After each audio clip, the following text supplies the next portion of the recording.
all you aspiring artists, and welcome back to Oh Yes You Can.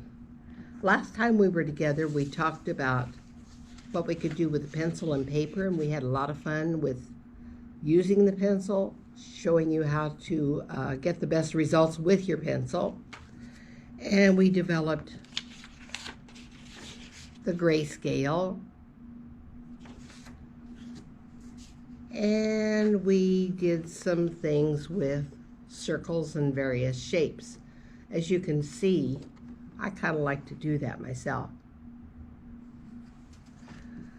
Today we're going to take our art a step forward, and we're going to use some of the same tools. We'll need our pencil again. We'll need paper again. Don't need any erasers. And we're going to add a straight edge. A straight edge doesn't have to be a ruler. Mine is, but it could be the edge of a box of crayons or an envelope or anything that has a straight edge. So I want to make sure that you can see what I'm doing today. So I'm going to, instead of using the pencil, I'm going to use the marker for a while. And the first thing I want you to do with your paper in the landscape, not the portrait, the landscape position, I want you to just put a dot somewhere in the middle. I could make that a little bit bigger and make the pen work for me. Now you can see it. Now, down toward your hand, down toward the bottom of the page, put 2 more dots.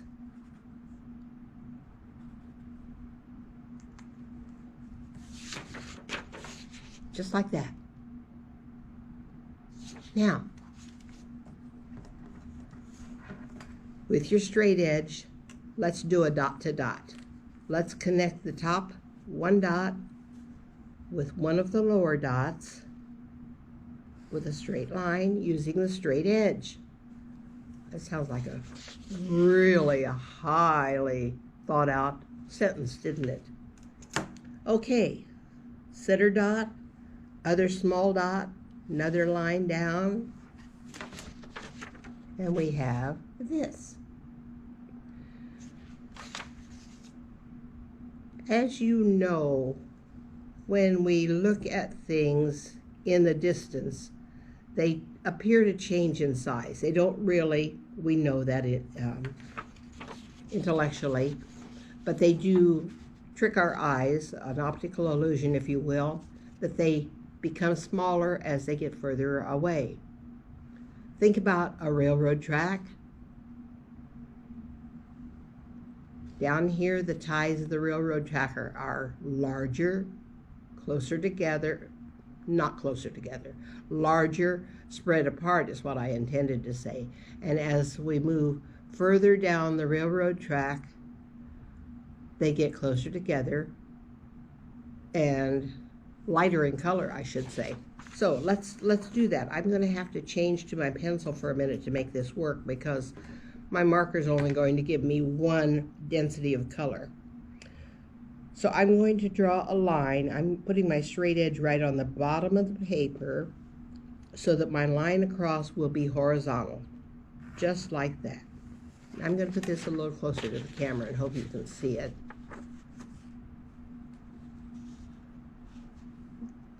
Up, up, up. All right. Now I'm going to draw another line, still horizontal with the bottom of the paper, but going away. My railroad track's going towards Chicago, maybe. I'm going to continue making lines horizontal to the bottom of the paper all the way up to Chicago. But each time as I get closer in that direction, I'm going to make my lines a little bit closer together.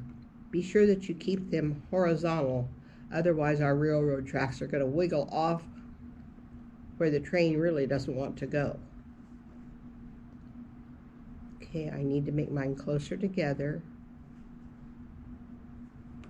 Okay, now I don't know if you can see that or not.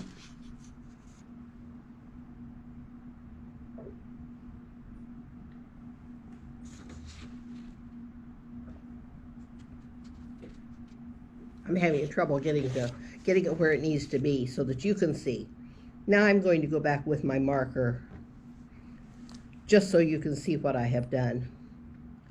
Horizontal all the way up, getting a little bit closer together as my lines get further away from me.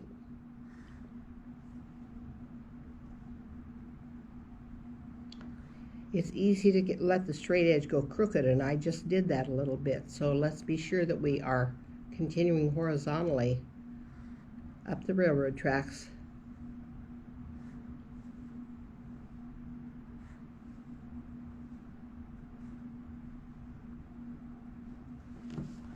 There we go. Hey, that looks kind of like a railroad track, doesn't it?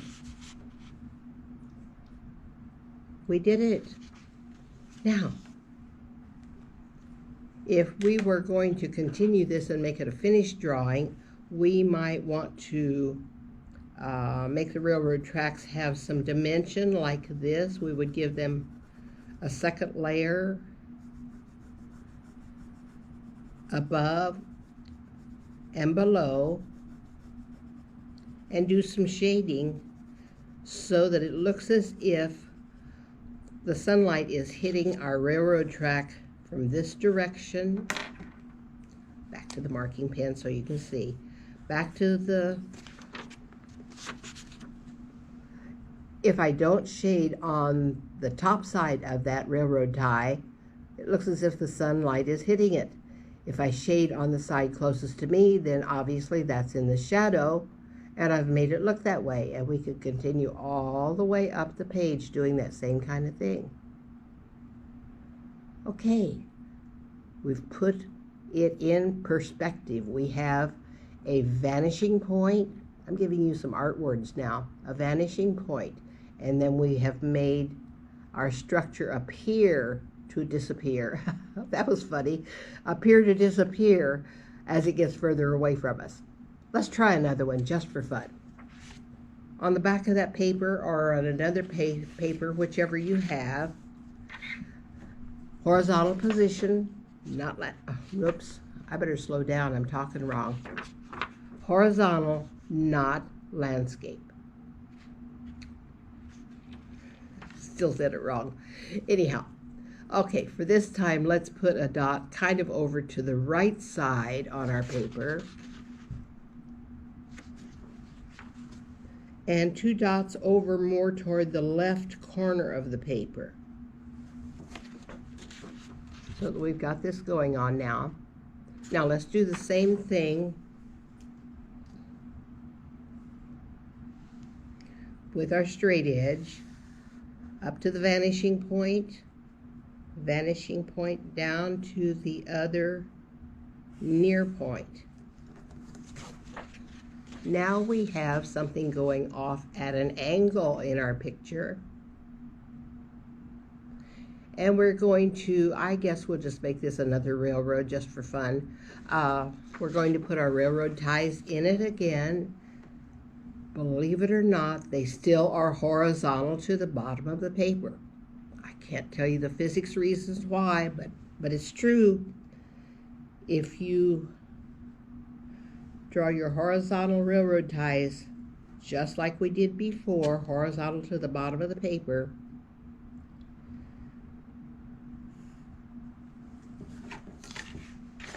they look right. Let me show you what happens if we draw them incorrectly. It's the most interesting, it's like a cartoon. Let's see, I'll have to do it, I guess here.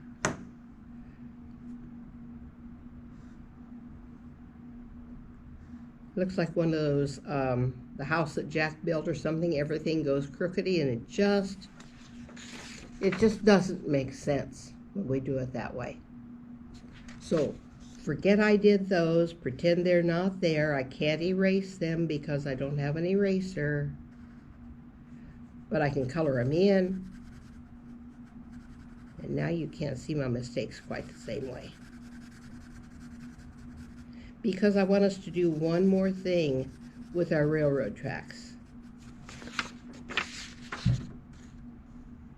I corrected mine so that now my railroad ties lines are horizontal on the paper. I want us to put some telephone poles in our picture now. Okay, they're going to have the same principle behind them.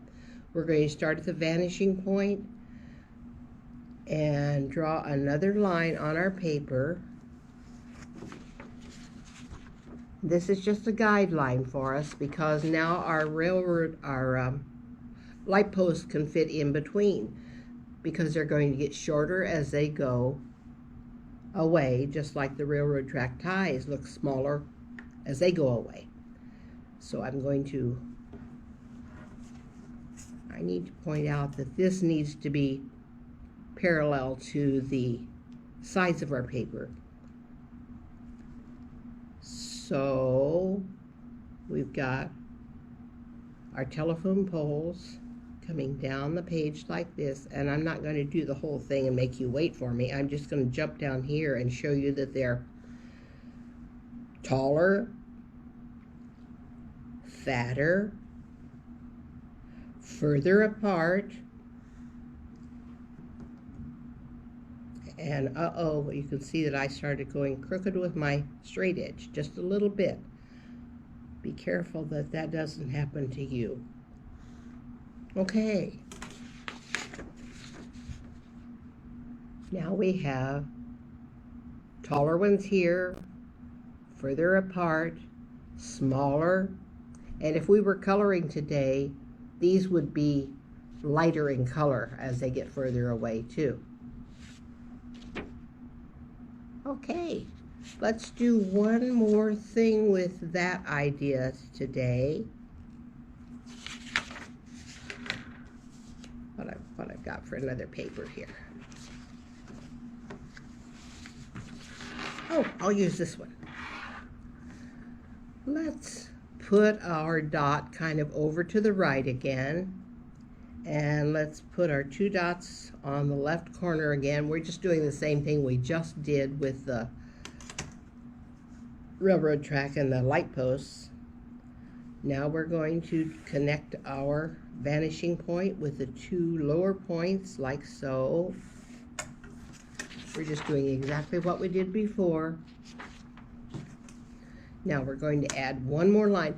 Yours will look nicer than mine because your pencil lines that you don't want to keep will be less easily seen than my marker lines are. Okay, I put one more line in like that. Now, what we're going to do with this one is turn it into a city street. Just like we did with the railroad track, this will be our city street down here on this part. Our buildings will have lines that are vertical. They are parallel to the outside of our drawing. They will be close together up here, further apart down here, and they're getting taller as you can see. And I'll bet I better use a straight edge because it feels like I'm going crooked again. I was. So we're going to do buildings all the way down through here, getting bigger as we go down.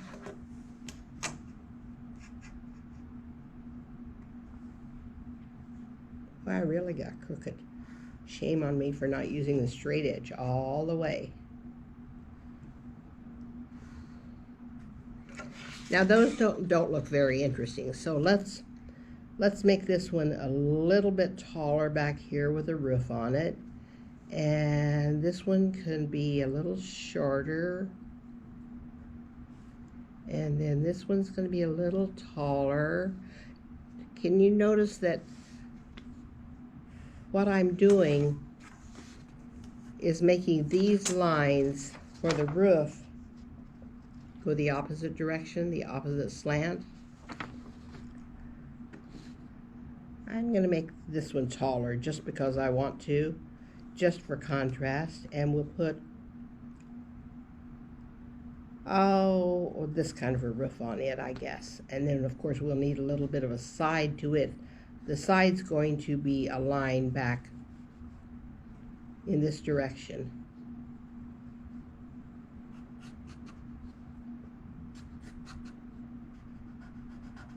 Okay, so now we've got a whole bunch of buildings on our city street, and if you want to, you can get oops, I forgot to put a roof on that one and that one.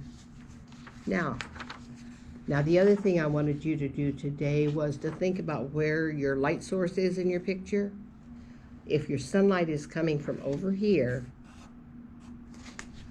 the sides of the building that are not getting sunlight are going to be shaded. Remember our grayscale?